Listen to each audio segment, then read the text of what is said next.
Today on the show, we have the guitarist, founding member, and main songwriter for the band Lillian Axe. The band has a new album out, which Steve is going to tell us all about. Plus, we talk some old stories like how Jani Lane was almost a singer for Lillian Axe, Steve's offer from Sebastian Bach, how Steve referred Phil Anselmo as the lead singer of Pantera, a ghost hunting documentary, and so much more. Stick around. Don't go anywhere.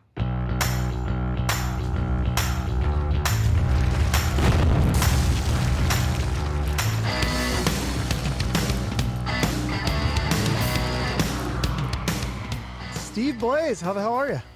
Oh man, I'm doing fine, man. I apologize. I'm stylistically late a few minutes, but I apologize. I am here. You'd be surprised how many of my podcasts start out that way. Like, oh, sorry, like that's the first thing people say. It's hilarious. It's becoming a theme. I'm never like that. I swear. I'm always the one usually sitting there waiting for 15 or 20 minutes, but I'm here and it's nice to see you. Thank you. Yeah. So tell us about you got a new album with Lillian Axe, From Womb to Tomb. Yes. It's kind of crazy. Like that seems like that somebody else should have thought of that. That you're the first person to think, at least I've never heard that saying. Is that a saying? I really don't even know. I heard it somewhere. Okay. I think that I did. I very well could have been in a dream because a lot of things come to me when I'm sleeping, but, yeah, brilliant. I mean, it's genius. If you came up with that, just the title alone is like, how did no one think of it? It rhymes. It's perfect. I know. That's what I was thinking too. But yeah. I mean, honest to God, I had the title. I actually had a friend of mine that reminded me that about 10 years ago, I told him about this title. So that's how long it's been in my head, waiting for me to do something with it. So it's been a while. But yeah, this idea for this record and the concept behind it probably popped up as soon as I finished The Days Before Tomorrow, which was, about 11 years ago was our last studio record. Yeah. So this one is like a concept album. It really is from womb to tomb. It starts out with a birth and you've got the sound effects of the, what do you call it? Is it the, that's the actual heartbeat of the baby in the womb. Yeah. From the sauna, not the sonogram. What is that called? The thing where you listen to the heart. I don't know. You're right. The sonogram. When you go and I can recall the day that we went to listen to my sons, it's like a whooshing kind of thing. Yeah. It's not like what you would think of boom, boom, boom. It's this real mesmerizing fluid back and forth, So I wanted to start it off with it, obviously with the birth, not just the birth of the child physically, but the actually advent of the entity of a soul and a child. This is not just, when a baby is born, it's not just a physical thing, in my opinion. It's a soul. It's an eternal spirit that will exist forever and ever once it's conceived. So it's, it's one of the reasons why, I wanted it to be powerful and to represent the beauty of that moment that child comes into awareness, So that's where we started off with it. And the concept of the record is loosely based on my life in that each song is about, I would say, lessons and events that I've been through personally, but these are things that permeate all people's lives. I'm not the only person that learned about this at this age or had these moments or learned about love at this age or about, the human condition at this age. We all learn them at different phases of our lives. So we all die. We all either ascend or descend, whatever happens, depending on what your belief system is. But we go somewhere. It doesn't just end at the end of this physical being, in my opinion. So I wanted to capture all of those moments, and not only, in the more negative realizations in life, there's always the flip side of how to combat that and how to remain strong and to defeat that element of your life. So lots of these songs deal with that part of human nature when we learn about evil, when we learn about bad people, we learn about deception, and we learn about greed, etc. But instead of just bringing that up and mentioning it, how do we fight it? How do we get beyond it and still have that meaning in our life where we are able to deal with it and not let it completely take us over. So it's kind of what I wanted to do, loosely based on all the things that I've been through in my life, and except for death, which hopefully I got a few more years left. But Yeah, well, you've probably known people that have died, so you've experienced oh, it that way. Yeah. exactly. And it's not just the physical death that I'm talking about. It's that moment in a person's life. And the song From the Mountaintops, kind of, that's what that song sings about, is that moment of clarity where you kind of realize, hey, we're not meant to know everything, but this is just part of our journey. And I finally have a bit of an idea about kind of makes a little bit of sense of where we are. Stop trying to figure everything out all the time.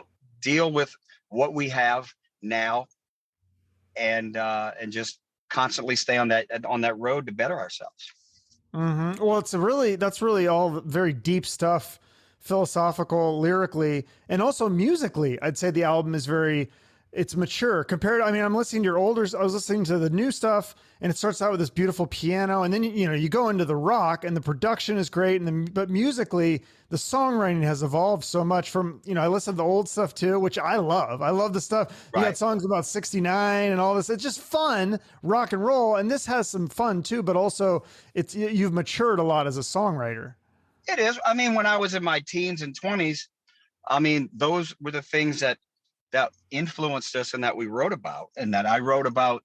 I was, in a rock band, traveling and experiencing things for the first time. So there were things about, the opposite sex and things like that. But there were also songs like Ghost of Winter, Waiting in the Dark, The World Stopped Turning, those things that delved into that other aspect of my thought, which are the much deeper aspects of humanity.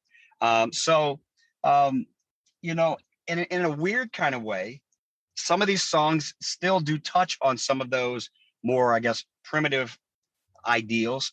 But now those same ideas, have taken different, deeper meaning. Musically, I'd like to think that, we have evolved as a band. See, here's the deal. Like, I get people a lot that will say, well, man, I love those first four records. Is it going to be like those first four? Well, those were the first four that were probably the best known, because at that time when they came out, the music industry was a lot more, you could really reach a lot more people at that time. We had MTV, we had videos, and the whole industry and people in society were more prone to be more proactive in supporting bands. So those albums got a lot of attention. But every one of those first four albums is completely uniquely different from the one before it.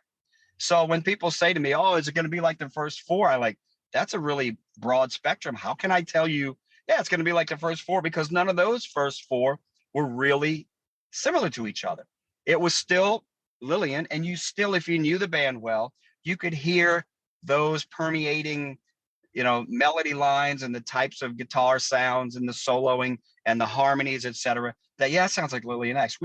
All bands take a few albums, but they develop into their own unique sound. I don't sit down and think about, oh, I got to write the next True Believer or Show a Little Love. It doesn't work like that. I write what comes to my mind, and then I put the pieces together, and the band gets together, and we get in the studio, and we start listening to these things, and then we start thinking about, okay, God, that would be amazing. We don't limit ourselves. As a matter of fact, that's why one reason a lot of the demos, I ask the band, when I send the original demos right after I've written the songs, they're very primitive, because I want to, when we get in the studio and the more that we all listen to the songs, the more things pop up into our head. Let's try this. Let's try that. I don't want to be limited to just being guitar and bass and drums band. We're not like that. Now, it's obviously predominant, and you hear it. Those guitars are big and heavy and cutting, and it's still hard rock, heavy stuff. But there's a different take on a different element. We do have pianos and strings and thunder and lightning and dragons and maggots and flies and timpanis and grand piano and cellos and all part. But those are the things that are needed to actually portray that musical idea out there. I can't write a song called Breathe about a baby being born, and it be a death metal song. That doesn't, for me, musically, that's not how I express what the birth of a child is, or the Golden Dragon, which is about, the advent of evil in a child's life when he starts to first realize that, you know what, it's not just all playgrounds and unicorns here. That this isn't right. This isn't right. When a child starts to realize that, the Golden Dragon, that's a very aggressive song. So I can't write that song by using cellos and flutes. It has to musically portray and define what I'm trying to say lyrically. So the great part about it is the band is in top form. I mean, I'm so happy. These guys are amazing. We play well together. We think well together. And this album, to me, is our opus. I think it's the best thing that we've ever done, that I've ever written, and the best performances. I mean, I'm thrilled with it. But, people have to realize you're not going to get Lillian Axe's self-titled album from 1988. We are the same guys and the same brand, and we are the same mentality. But you're always going to evolve. I mean, you and I don't wear the same clothes we wore when we were 12 years old, do we? I mean, it doesn't mean we're not the same on the inside. It means we evolve, we change. It doesn't mean we get better or we get worse. No, we evolve and change. That's a part of human existence, is evolving to get better and better and be happy with what you're doing. I got to be happy with what I write. I can't write a song because I want to excuse me. I don't write a song because I have to fit what the radio people want me to write, or what the label says. Oh, we need another 3-minute, 30-second song so that we can play this. Well, if I can't get that idea out like that, and if it doesn't work, I'm not phony. I'm not going to be fake about creating that piece of work. Yeah, we have a lot more freedom now too with a smaller label. It's not like it'd be on the major labels where they would have that, tell Jani Lane, go write another Cherry Pie. Like, you don't have that with the smaller labels, I would assume. Yeah, you're right about that. And especially with the way radio is now. I mean, you take some of the largest rock acts in the world, and they put a new song out and the radio didn't even pick it up. It's just, we rely on internet radio and specialty shows, and those radio stations and shows that actually really care and and are willing to risk and take the chances on doing it. But the fans, I think, they want to hear new stuff. They might say, oh, I want to hear the old stuff, but they want to hear new stuff too. There's no reason why bands can't do them both. Look, when I take a band, for example, like Aerosmith, I love Aerosmith from the first album. Now, I will buy every one of their records, whether it sounds like Rocks or Toys in the Attic or not, because I love that band and I get something out of them. And they do change. Their albums are different from record to record. And that's what you want. You want them to give me something new. And if I want to go listen to Walk This Way, I'll put Toys in the Attic on. It's always there for me, Mm-hmm. But give me something new, man. I want to hear what you guys are doing now, because I'm a fan of that band, and I want to have my allegiance to those guys and support what they're doing, even if it might not be necessarily something that I like as much as a prior record. I'm still out there supporting it and listen to it, giving it a good chance. Yeah, and I love some of the greatest songs that bands have written have been the new songs that maybe they're not as big of hits and not as many people hear them, but I enjoy it. I like listening to new. I'm with you. I'm a fan, so I like getting new music. Poison, they haven't made a new album in like 15 years or something like that. Right. Like, why not? Like, I know the last one wasn't great, but hey, give it a shot. Go out there and do. I know, and also it doesn't make a lot of money for the band, but just Right. for creative juices flowing, wouldn't you want to create? I mean, I think as a creative person, you get sick of playing the same songs all the time. Well, it really isn't that so much, even though people will be like, oh God, how many times have you played Misery Loves Company? About 50,000 times, but I still enjoy playing it. And I like, the fact that people, they gravitate to that song. It's the first song in the first record. They like that, so I'm cool with that. But as you're like, as a creator and as a writer, I'm just like, man, just wait till the next record. Wait till the next record. I'm going to create the best stuff every time, because not only do I need to do it to be able to express what I want to do, I really want to give it to the people to make them happy. I really want them to just get it and understand it. And that's a it's a crapshoot no matter what you do, because no matter what you do and what band you're in, look at Iron Maiden. They put out a great new record. I love it. Well, they got just dissed on by everybody. Why? Because it's not the Trooper? No, it's Iron Maiden.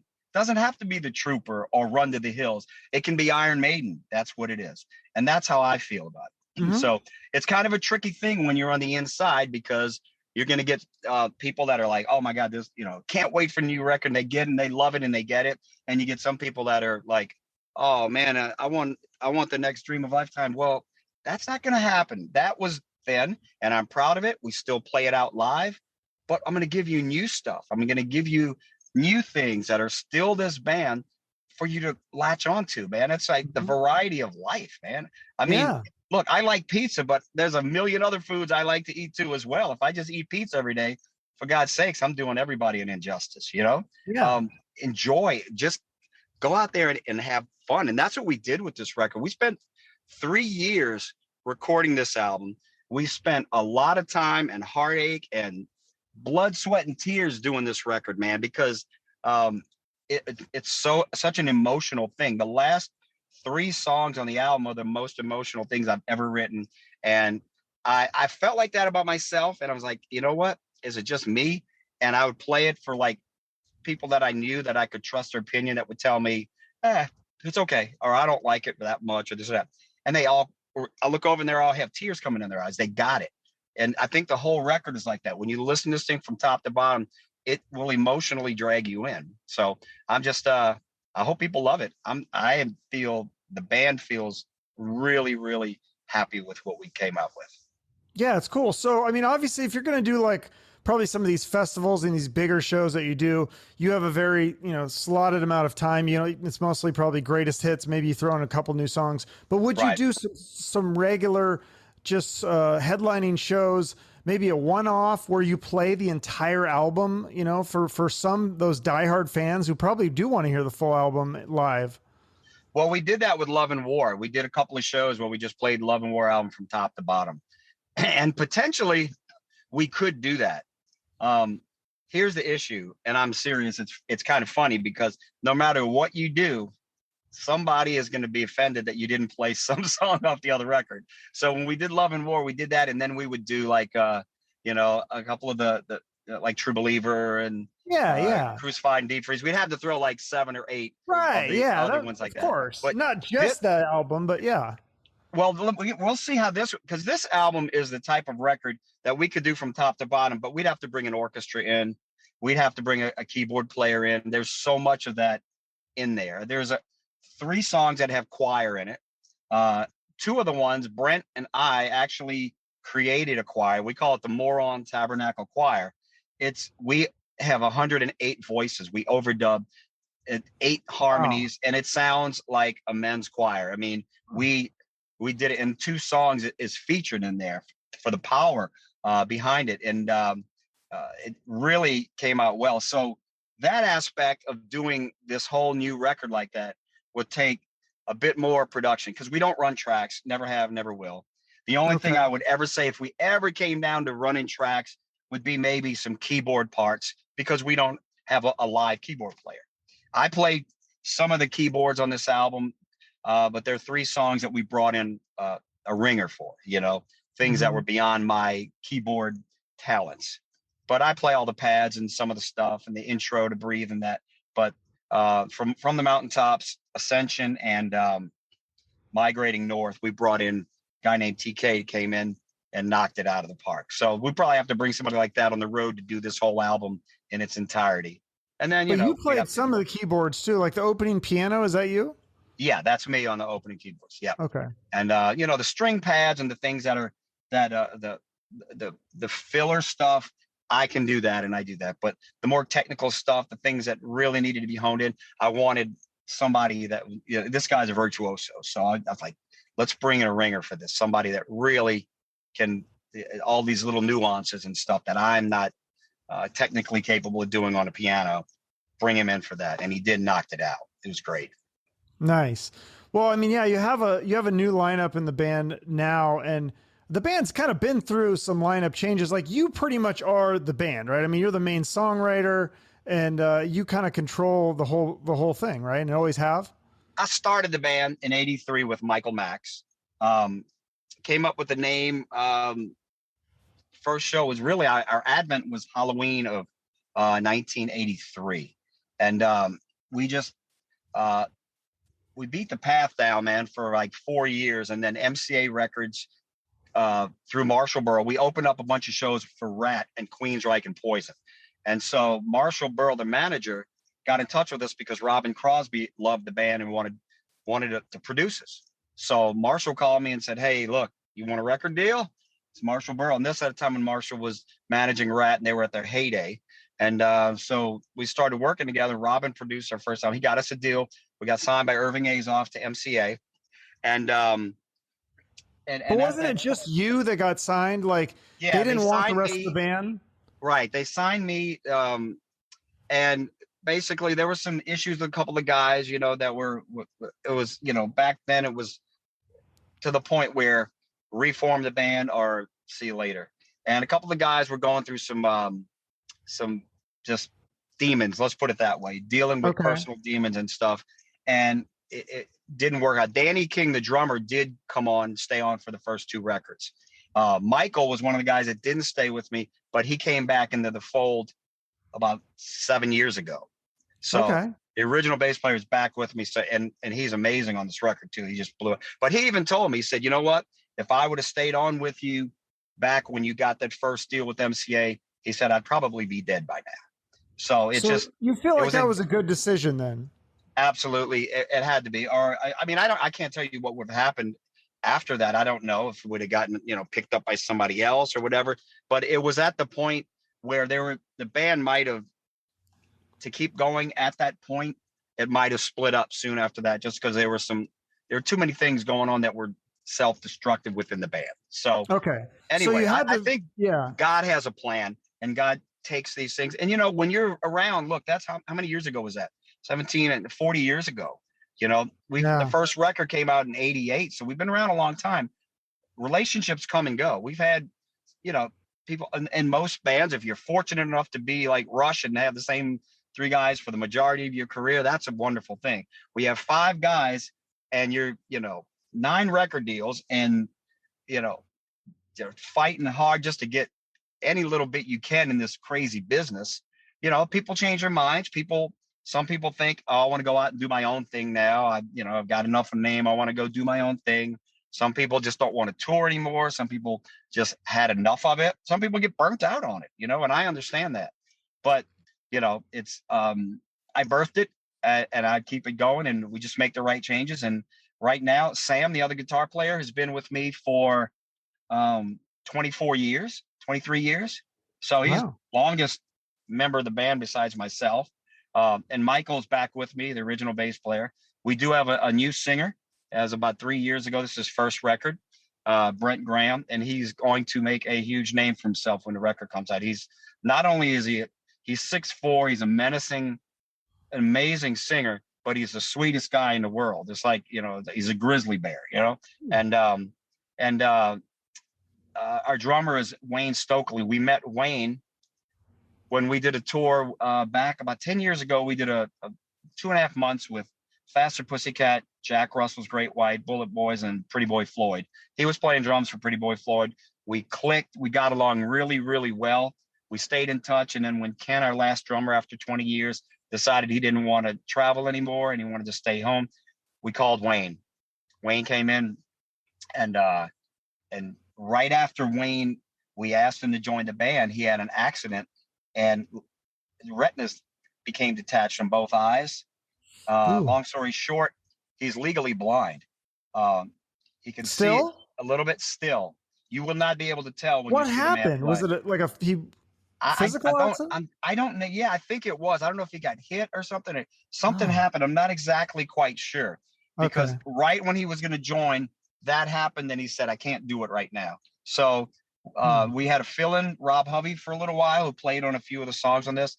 And then when it got back to the point where Wayne said, "Look, it's getting a little bit better. I want to get back in," Wayne came and got the gig. And so this is his first record with us, but we've been knowing a long time. And the camaraderie and just the whole family vibe of the five members of the band right now is unique to anything I've ever been a part of right now. It's really good. Look, I love all the guys in the past. They've all been a major part of everything and love them to death. But this is a unique, this is, you get to that one thing is that there's just something really, really uniquely special about this moment right now that I haven't experienced before. So Yeah. Is it true though? Like when you had to reform the band the first time, when you got the record deal, were yeah, you going to possibly have Jani Lane join the band, or what was the yeah. story with that? Was he The in story Warrant with at the that, time it kind or? of, yeah, I mean, he was with Warren, of course, and I guess they were at the start of their, negotiations with their deal or whatever. But Marshall Okay. Burl, who was managing Rat, and I guess you could say managed us for a little bit, if you want to call it that. He he said, "Look, I want to hook you up with this guy, Jani Lane." Nobody, I mean, people out there knew him, but they weren't a band. I mean, they don't have a record or anything out. They Okay. were just. He said they're really popular band out here. They're kind of negotiating, but I think the you two guys together could be just an amazing fit. And so Yeah. Janie flew down and hung out for 3 or 4 days, and we clicked really well. He was a great guy, really nice and all, but it was the same thing. We were a little different, stylistically different, and he wrote all the songs. It was his band, and I wrote Hmm. all the songs for Lillian, and I was the leader of my band. So it was kind of like, how could you couldn't really have an album with Misery Loves Company and Down Boys on the same thing. It just wasn't like it wouldn't have it would have been just different, right? So, Hmm. but we got to hang out together, and we each went our own paths, and he had great success, obviously. So he made a great choice and did very well. And I'd see him every now and then. We talk a little bit, and that was it. But that was it. We got along really good. We had a good time. But Did at you that write any point, songs together? no, it was really just we did a couple of shows down there with the other singer while he was just coming to kind of hang out with me and see what happened, like on a personal level. And we're like, Hmm. yeah, it was great. We love hanging out with each other. But I have my band, he has his. So Gotcha. That would have um been interesting though. I mean, I hear what you're saying. It would be different, but sometimes like it's the combinations that make the magic. I mean, if you look oh at I Guns would N' Roses, like Axl and Slash, they're yeah, pretty different in a lot of ways. And like to me, I love the Use Your Illusions albums. I love the yeah, yeah. the variety. I think that stuff's kind of cool. Oh, So I would have loved to have done something with him. Who knows? It's yeah, like one of those things that it's I look at it from my belief system, like God guides me in the right things, helps me make the right decisions. And it's the only thing is maybe if hanging around with me, maybe I could have kept him on the straight and narrow, man. Because yeah, I just he was a really good guy, and I hate that he had to fight the demons like he did. Just because we had done some shows with him.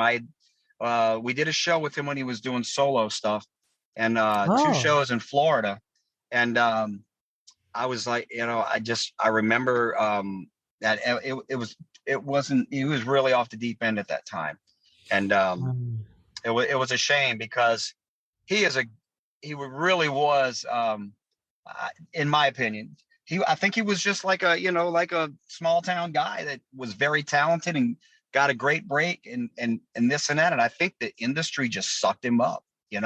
I think yeah, and unfortunately see that happen a lot of times. I felt that way with Robbin. Robbin wasn't like he wasn't all into all that rock star stuff and partying out. I think it just got a hold of him. I mean, many times Robbin and I would be sitting around and he'd go, "Man, hey, you like us? You like my band? You think I'm any? I suck. I'm no good." I'd be like, "Robbin, stop, man. You're Robbin Crosby. You're in Rat. You guys are not only a great, very well known band across the planet." I said, "I really like you. I'm a fan of yours. As well as working with you on my record. I'm honored, man. And beyond all that, you're my friend." That's what I tell them. I don't care about all those. I care about you being my friend. So, but you are, by the way. wow. I said, by the way, That's so you are. fascinating to hear the Yeah, insecurities. There's so many people that would trade places with him and be in yeah, Rat in this majorly successful band, but he yeah. didn't feel like it was good enough. it's funny you say that, because I say that a lot. I think people don't realize, and almost sometimes even fans, they look at musicians or celebrities or actors, and they look at them and think, oh, they've got it made. They've got it inside. They're all confident. Man, let me tell you something. There's a lot of insecurity out there, and you might see some of these guys that think that they are on top of the world, and they may be in your eyes as a fan or whatnot. There's insecurity everywhere, and that's kind of sad, because I think insecurity is something not just in, yeah, I guess the more you have and the more popularity and the more you have at your fingertips, the more you're afraid to lose it, and you start to second guess yourself. Mm. And if something starts to go, oh my God, this album didn't sell as well as the last one, maybe, oh, maybe I'm not any good anymore. Oh my God, I got to go over the top now. What am I going to do? What do y'all think? What can I do? What can I change? You know what I'm saying? And so that Yeah. No. insecurity, the toughest part, I think, is being able to go through these things and be secure. And look, I'm doing the best I can. I'm trying as hard as I can. It's um, the most important thing is, who am I as a person? What kind of mind, kind of heart do I have? Where am I going? What am I doing?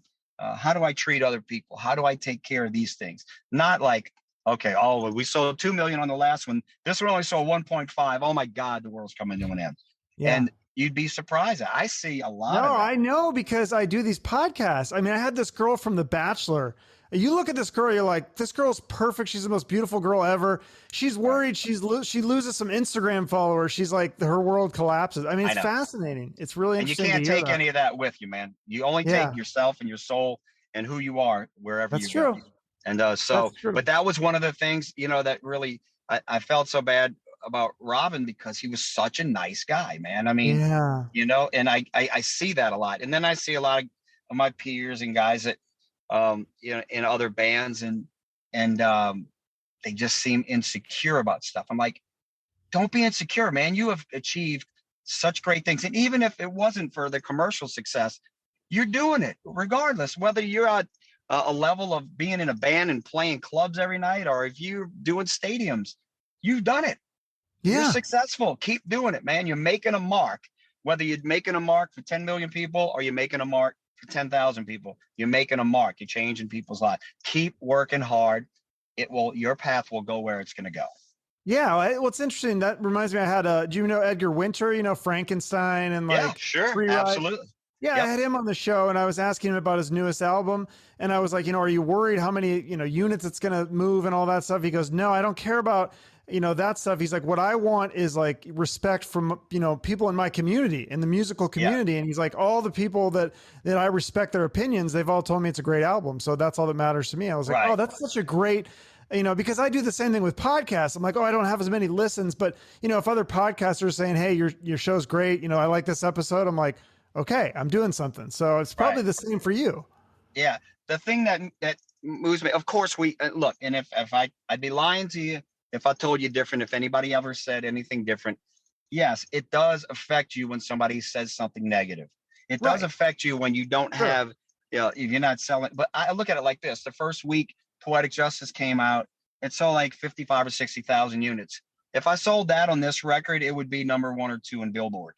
Um, you know, be, Yeah. so I the things that make me have when I listen to that record, and I have hair in the back of my neck stands up, and I listen and I look in the mirror and go, that is the best record we possibly ever could have done. I'm so proud of not just me, I'm proud of the band, the engineers, the crew, my manager, the agent, everybody, that's my family, everybody has a part of this. That just make me proud. Makes me really proud is when I hear and get the emails from people, and I have done this my whole career, of songs have changed their lives or it's gotten them through bad things. I hear that all the time. And that's what is the real, I mean, it doesn't pay bills, but it pays the bills of my soul. You know what I'm saying? Yes, Um, absolutely. That's the reason, those are that the it's your things. purpose. Exactly. And I could tell you stories for hours of songs of ours that have reached people and kept people from committing suicide, people from, it's funny because you hear the stories and it's always something, you save somebody from despair or a bad situation. I'm like, maybe we can have a song that inspired somebody to, buy a lottery ticket and he won $50 million. But Well, okay, so give me, you say you have hours of those. Give me one good story of that where somebody reached out and said that your song changed their life. Oh, I had a guy I remember in Cleveland came up after a show and he had just lost his fiance. She got killed in a car wreck. And he said that, See You Someday off of Poetic Justice and Bob Dylan. I don't remember what song by Bob Dylan. Those two songs kept him from taking his own life. And I started not only from taking his own life, but the fact of what he went through grief wise by losing his fiance is incomprehensible. And comprehensible. And I mean, I like broke down. I've gotten on the phone with people that, hey man, this guy's, he's got cancer. He's in the hospital. He can't make the show. Call him. And then the next day, hey, passed away last night. You were like the last guy I get to talk to before you. And those kind of things, man, that happened to me up in the Midwest somewhere. I remember this guy and I was on the phone with him. Like, hey man, you got to come and show. He goes, no, man, I can't, I'm fighting this cancer and I'm going to beat it. And I'll see y'all next time in town. The guy called me next day. Hey man, I don't remember the gentleman's name, but he passed away. He died this morning. And those things. And it's like when you are in a situation where you put things out to the world that are emotional, that people will listen to and hopefully get things from, spiritual moments from, you get a lot of those kind of things, man. I mean, like just this year, man, 5 or 6 fans that have come to all the shows have passed away. And, and like a good friend of ours' wife just passed away and we just saw her like 2 months ago. And then, they come to all the shows locally and it was heart-wrenching because a couple of years ago, I got really, really sick. Long story short, I got COVID before anybody knew what it was. And I got it really bad and I was still out in the road playing. And we did a show that I could barely walk off the stage when we were done. And she came up to me. She came past the barricades. And I said, yeah, come on, bring it up. She came up. She said, I know how bad you're feeling, how sick you are now. I want to pray with you. And she prayed with me. She didn't care about anything other than she knew how badly I felt. And this woman prayed with me and God bless her for that. And then, like she just died like 2 months ago. And she was like, just somebody you see at shows and meet them and again and say, hey, thanks for coming out. And all of a sudden, like overnight, they pass away. And so at their funeral, the cards they hand out had lyrics to Nobody Knows. That was her favorite song, like one of our songs. And, you think about these things and the gentleman, we're his favorite band, the husband. And he's telling me, about how the songs have helped him get through these things. And it's like you start to feel like, I do have a responsibility to move people. Okay. Whether it's a little movement, like, hey, I'm going to write a song about how wonderful the sunshine is. Great. Well, for that minute, you just inspire somebody. You make them feel good. And on songs, like lyrically, we're deeper than your average song. I do write about what I think are spiritual, important, epic moments in people's lives and understand that, how to get through them. And that we all go through these things. And those types of things reach people's hearts, and it makes me feel really good. I feel like I feel responsible for helping people a lot with it. And that drives me. But those are the moments like with Edgar Winter, he wants to move people, and I think a lot of artists do. I don't think there's some out there that just think strictly financially. But I think you're true artists that really care. And most of the ones that I met, they really do care about moving their fans, and helping them get through things. Because as fans ourselves, there's songs that helped us out, that helped us to understand and learn about things. Yeah. Well, if you look back though on those first 4 albums, like you said, before you broke up in 95, then you get back together. But when you look back on that initial success, the first 10 years of the band, is there anything you think that you would have done differently? Because just commercially, there was just, I listened back to the songs and I'm like, these are better than a lot of the bands that were a lot bigger at the time or maybe bigger now. But I mean, your band could have been bigger in the 80s and 90s, I Yes. think. And I'm sure a lot Well, of other people agree with me. if I had a penny for every time that sentiment was brought to my attention, we would have been, a global phenomenon. But yeah, I hear that all the time. I always have, and it's kind of nice to hear, of course. But then again, I think, I can't really pinpoint. I look at, okay, well, maybe in the big scheme of thing, if God had me massively successful back then, maybe some people couldn't have handled it. Maybe things wouldn't be where they Hmm. are right now. I don't know. I don't know. I have to just go with, I know that every decision that we made was one that we felt was the right decision at that time. So, Okay. if I went back and I was in the same thing, it's like I didn't make a bad decision because I knew it was bad, but I had an ulterior motive. I made a decision that might not have been good because at that time, everything pointed towards being good. Like I wouldn't have entered into certain management deals. Hmm. I probably would have not trusted many people the way I did. I put ultimate trust in a lot of people. Um, Gotcha. and, other than that, I would have probably fought for, you know, when you're, in your early 20s and you're with a major label and they're telling you this is going to happen and this is going to work and this is going to be this and that, you figure, hey, I'm just the artist here. They know what's going on. And then you see them not doing what they say and you see them dropping the ball. So, I'm Do you sure there think would have been a lot. MCA was a bad? I heard you call it the Music Cemeteries of America or Oh, I'm something not the like that. first word. That came from lots of people in the industry. Yeah, I mean, there was a lot of bands. As a matter of fact, Alice Cooper was on the label as well, and he told me how badly he was treated by MCA. It was a Wow. fiasco. But then again, we did get the first two records out there, so maybe it was at least, even though it wasn't what they promised us, and we did everything on our end that we could possibly do. It's But still they didn't get you. Did they get you on a tour back then, no, like a big no, tour? See, that would have no. been something the record label should have put together. Like, hey, we're going to have you open for Alice Cooper Right, back right. then, or No, they somebody. didn't. Even like, I mean, because you had played with Poison, Rat, and Queens, right? You jump on one of their tours. We That would have were given you we huge were exposure. we were primed for a good tour. They didn't do that. Hmm. Actually, no, we went out with Crocus because they were on the label. So they figured they'd put us out with them for 2 months, 3 months, and then because they were on MCA for an album, and they didn't do anything for them either. But if they put Hmm. us out together, they get two bangs for the buck. Yeah. So, but Well, then, we how just did? kept we Yeah. just kept busting it, man. We just kept on, Yeah. if they're not going to support, we're going to be out there. We're going to hit the road. We're going to play. We're going to keep writing. We're going to keep putting records out. And but yeah, it was Yeah. just poor management, poor label at the beginning, poor label success, bad decisions on, when we finally got on IRS, they really started to push it a lot. And right when True Believer is like the top 40, they decided to go and do a video for the next single, which was a cover song. And we're like, no, we need a video for True Believer. It's in the top 40 right now. It's been on the charts. We're selling records. MTV probably will play it now because it's charting. And they didn't. They wanted to do a Hmm. cover song no matter what, which we love the song.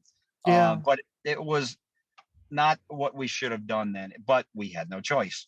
We had to go with Yeah, it. I heard you say that the guys from Pantera had heard True Believer. They were telling you it was on the radio. How did you know Yeah, the they guys heard it from at Taco Pantera? Bell. Yeah. Yeah, How well, did you know them? Were they in oh, we Louisiana knew at the them. time? We knew those guys from before we were signed, before they were signed. As a matter of fact, Vinny and Dime and Rex, we snuck them in to see us play with Rat prior to us getting signed to come to the show. And they were looking for a new singer. And Johnny Oh, Vines, the original singer back in the original Lillian Axe, he and we were the ones that referred Philip over to them because Phil was in a local band that was opening up for us all the time called Razor White. He was a singer and he was a good young kid, and he sang well. And we go, hey man, you check this kid out, Phil Anselmo. He's in Razor White, and they're playing shows with us. And they checked him out and got him in the band. So Johnny and I were the ones that referred Philip over to Daryl. And wow! I did not and know that. That's yeah, amazing. but So, we what were do you doing the think of same the? circuits. Yeah. So what do you think about the reunion? Because me personally, I'm a Pantera fan. And so I think original singer, original bass player, Zach Wilde on guitar and Charlie from Anthrax on the drums, like it sounds good to me, but some people are saying, no, this isn't the true Well, band and all this. I don't know. Honestly, just go out and do it. Do it tastefully. Go out there and do it. I mean, you know they're going to do it respectfully, and I'm sure there'll be in the background of the stage there'll be pictures of those guys everywhere because it was their band. They started Yeah. that band, you know. And if it's done, and the thing is, when people go out and see it, they're not going out and saying, "Yeah, these four guys were Pantera." No, they're going, "These four guys are paying homage to that band." And so I think if it's done tastefully, it'd be fine. And you know, I understand some people are emotional because those are the guys in the band and there was some bad blood and all that. But, you know, at a certain point, you got to let it go.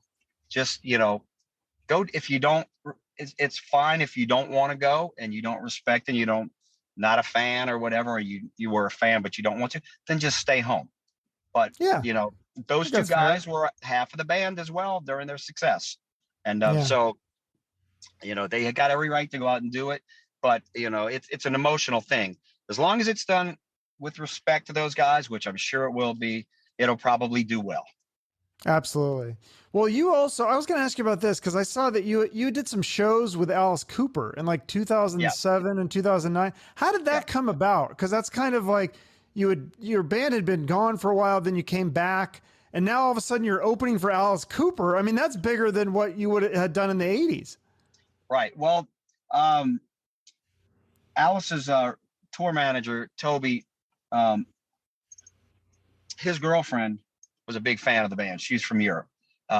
Big fan Oh, of the band. And Toby said, "Yeah, man, she's bugging us so much. We got to get Lillian on this." And our manager at the time knew Toby, and and they just worked it out. And we did a bunch of shows, two separate runs, and it worked out good. And it was right when we had come back out. We'd put Waters Rising out, and we yeah. had just put out Saturday on Planet Earth as well. So we had two albums out.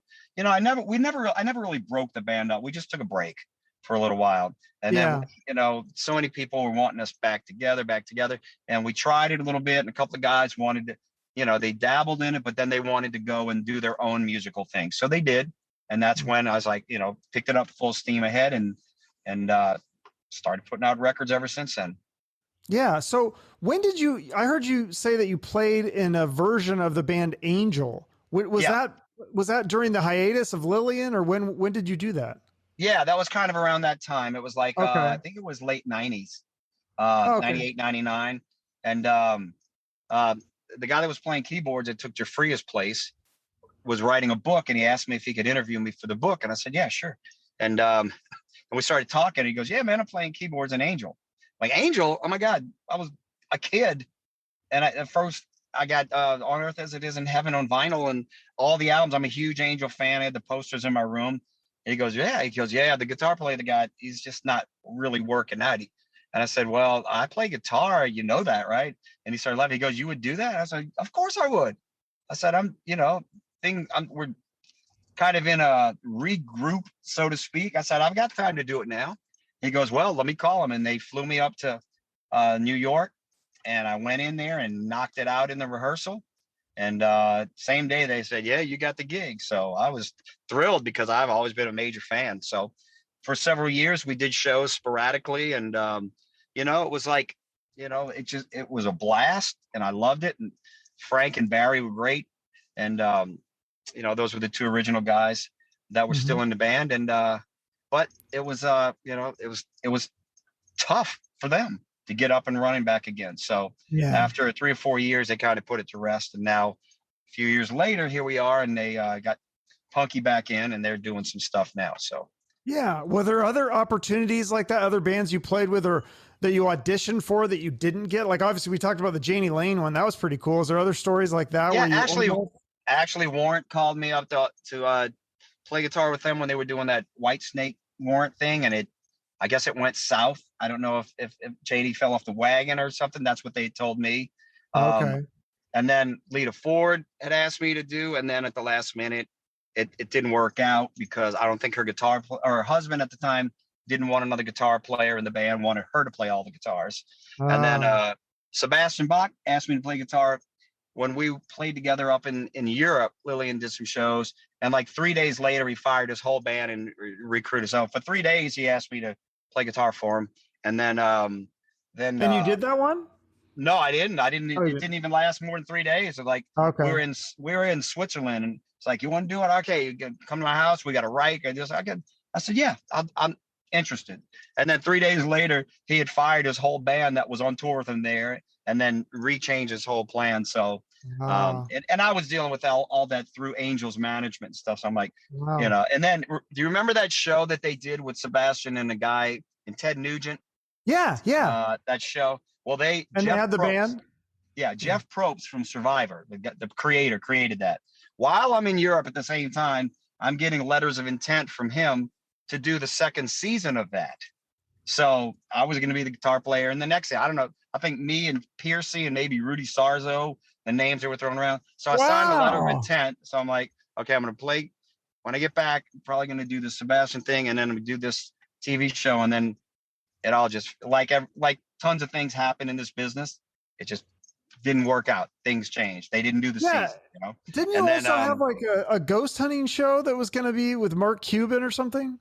Mark Cuban passed on the show with didn't even Yeah. look at it. He just said it's a ghost hunting show, not on my network. But we've been doing that for like 7-8 years now. So we've been to the point where Discovery gave us even a time slot for our show. Didn't work out. The Yeah. investors couldn't get the investors that promised to do it to pan out. We've been working on it forever. So now I have a ghost hunting team in a nutshell here called The Veil. We shot a documentary last year. It's being edited now, hopefully be out by the end of the year, about this particular investigation that we did. It was really amazing. Is that the And one about the Civil War locations? That sounds yes, really interesting. I so we love are. Civil War stuff. I Oh, love you'll love history. this, man. It's great. So that is being edited right now, hopefully by the end of the year, and then we'll shop at all the streaming networks and see who picks it up. So we went from multiple attempts to get a reality show on TV and promises from several networks and several people and several producers, and then one by one, just like in everything else, something happens, doesn't pan out, doesn't. You just keep fighting and keep fighting. I've had just 9 record deals and I've been turned down by 200. So you just keep doing it. Yeah, well, Somebody you've out there had is going some to get it. amazing success, though. I mean, you've had videos on MTV. You've opened for Alice Cooper. You've done the Monsters of Rock cruise. Like, you've had all these like amazing opportunities and played with Angel. Like, you've done some cool stuff. Yeah, it's been a blessing, and to me, it's not even started yet. That's how I look at it. Just, I, you know, I don't lay down on my laurels and say, all right, let's go out and be a nostalgia band now and just play the first few records. No, we're continually creating and growing and trying to get bigger and better than we ever have been. So Yeah, no, that's super cool. Hey, I was going to ask you about this one too. Did you play with Motorhead once? And tell me the story about Lillian, with yeah, Lemmy and your Lillian opened. boots or something. Yeah, Lillian opened for Motorhead in Dallas right when the first album was coming out. Robbin Crosby actually flew in and got on stage and played Picture Perfect with us that night on stage. And I had these black, white, and red boots with pointy toe, real British looking boots that like came up to my knees with eagles on them and stuff. And I remember walking to the dressing room and Lemmy came by and he goes, "Oh, I love those boots. They're horrible looking. I love them." And I was like, who is that dude? Oh, you didn't know who it was? Yeah. No, I knew it was Lemmy, but it was like, Lemmy got like really, really popular after that, Okay. Motorhead kind of had this whole big, like, everybody knew who they were, but I didn't know them that much. This was like 88 or so. But, in the last 20 years, their popularity just incrementally grew, Yeah. No, that was the first band I ever saw live. They opened for Guns N' Roses and Metallica. It was the first concert I ever saw. Oh, wow. That's cool. Yeah, they were great. He was funny. He was funny. It was cool. I almost Very felt cool. like I should have given him my boots, But Yeah. I'm like, Hey man, I probably just spent $200 on these videos. You're not getting these things. Or traded him and got something Right, like right. his hat or something. Been Trade like, him he a lend me his hat or hat. or a Rickenbacker bass or something, you know. Yeah. I was going to ask you about this thing too. Jimmy's Music Club. What is this? You appear in this movie. There's a documentary about Jimmy's Music Club. Yeah, there's a documentary. It was a club called Jimmy's in downtown in really bad area of New Orleans, but everybody played there, man. It's like I remember when we first started out there, we opened up for John Kay and Steppenwolf there. We Wow. actually Rat actually played there. It held about 500 or 600 people. It was a real, like, not even chairs in this place, like a bar, concrete floor, and a small stage. And we played with Keel there. I remember that before we got signed and everything.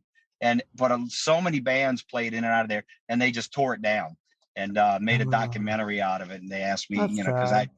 and we played there with Bonham, John Bonham's son, when he was doing the Bonham, Jason Bonham? Yeah. Jason Bonham, when he was doing Bonham with doing all Led Zeppelin stuff. And gosh, trying to think, we did shows with a lot of bands in there, but everybody played there. It was like a really cool place to play, but it was really small and, like, you know, dirty and nasty and everything, but everybody loved it. Yeah. So are you still in New Orleans now? I'm in Mandeville, which is about a half hour from New Orleans. Okay, because I had never been there until this past, was it last summer? I went and we were only there for like a night, but oh my God, I loved it. I was like, this place is so cool. I was trying to find more of the voodoo stuff. Where do you go to find the voodoo stuff? Because I know you do the paranormal stuff. So Right, yeah.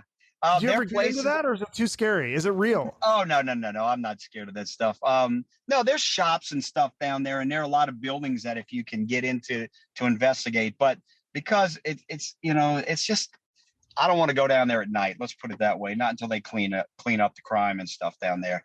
Um, I'll go down there during the daytime and whatever, but you got to be really careful going down there now.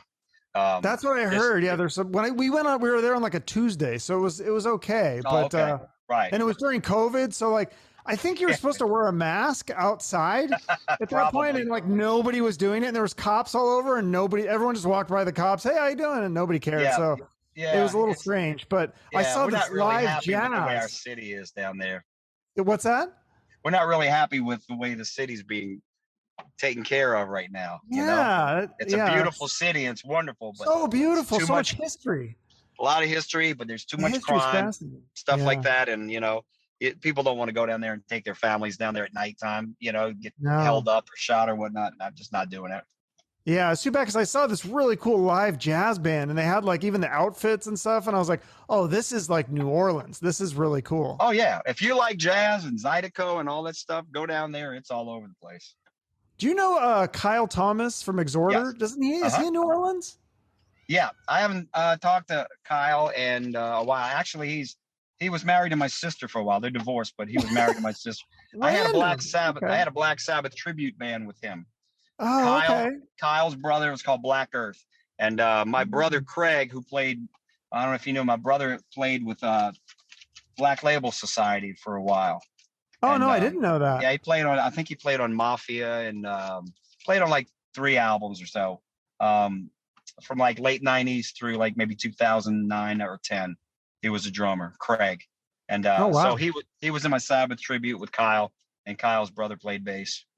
Oh, okay. Yeah, I just wondered because I had Kyle on the show and I was like, oh, I think, yeah, you guys are both in New Orleans. There's not a lot of rock people in New Orleans, is there? Or is there? Maybe No, there's well, no. you got Zebra, and then you have Crowbar with Kirk Winstein, who's a good friend of mine. But not a lot of like really, like the hard rock bands. There are a few around there, but and a lot of it has to do with New Orleans. On the whole, the media doesn't really help and support the rock bands down there. Oh, that's too They bad. never Yeah. have, like, the hard rock stuff. They like the Yeah. blues and the Zydeco and the jazz, and that's fine. But there's a huge uh, plethora of talent of rock and roll bands down there too. Yeah, cool. Well, yeah, I definitely want to come back. And do you do a lot of local shows around New Orleans? A few. There's a place called Southport Hall that we play a lot, which is really good. I have an Iron Maiden tribute band called Maiden LA that we play there a while. But we're playing back at. We go to the UK in a couple of weeks. We'll play Monsters Oh, on the okay. Mountain. Then we go to the UK, and then we come back and we'll be back in playing here locally. We're doing a warm-up show actually here in Mandeville right before we leave for the Monster of the Mountain in 2 weeks. And then we'll be going to the UK for 7 shows, come back here, and then pick it back up again. In the meantime, the record will just come out. So Okay, we'll yeah, so there will be US tour dates as well? We're working on it now, trying to figure out. Would it be a package with another band, or? That's what we're waiting to find out. So. Oh, you can't say who, though. I don't know yet. The agent is working on it. They asked us what we were like, what do we want to do when we come back from the UK? We're like, we need to put something together. I think a 2 or 3 band package would be good. Yeah, I would love to see it. Hopefully you'll come to Phoenix. I'd love to come see you guys. Oh, that'd be great. Anytime you come down here, man, we'll take care of you. Just let me know. Show you. Okay, sounds good. We'll go awesome. To some well, thanks shops. so much. Let's do it. I want to go back. I bought some stuff. I never played with it. I didn't know what I was doing. So I want the experts. Let me know, man. You got my number. Let me know if I can help you with any of that. Okay, cool. Well, the new album, From Womb to Tomb, it's great stuff. Like I said, very mature songwriting. I enjoy it. I think people will like it. Like you said, it's the best album that you've put out, is what you feel, right? I do. I really honestly do. It's our opus. Yeah, very cool. Well, I hope to hear some of the songs live, if not the whole thing. That'd be cool, but at least some of them, and some of the classics too. So we should absolutely. Be fun. Thanks for having me on the show, man. It's been a pleasure talking to you. Yeah, thanks for coming on. It's a lot of fun. Got a lot of good stories. Good, man. You take care of yourself. We'll talk to you soon. You too. See you later. Thanks, bud. Bye-bye. My thanks again to Steve for coming on the show. Check out the new album, From Womb to Tomb. Listen to all of Lillian Axe's entire catalog on streaming, or buy a physical copy if you can, or buy some other merch. Go see a show, or at least follow the band on social media. Support these bands, or they won't be around for much longer. So if you want to support my little show, listening to other episodes, sharing episodes, following on social media, all those things help. Or give us a rating or review on Apple Podcasts or Spotify. That helps too. Thank you so much for your support. Now go out there, have a great day, and shoot for the moon.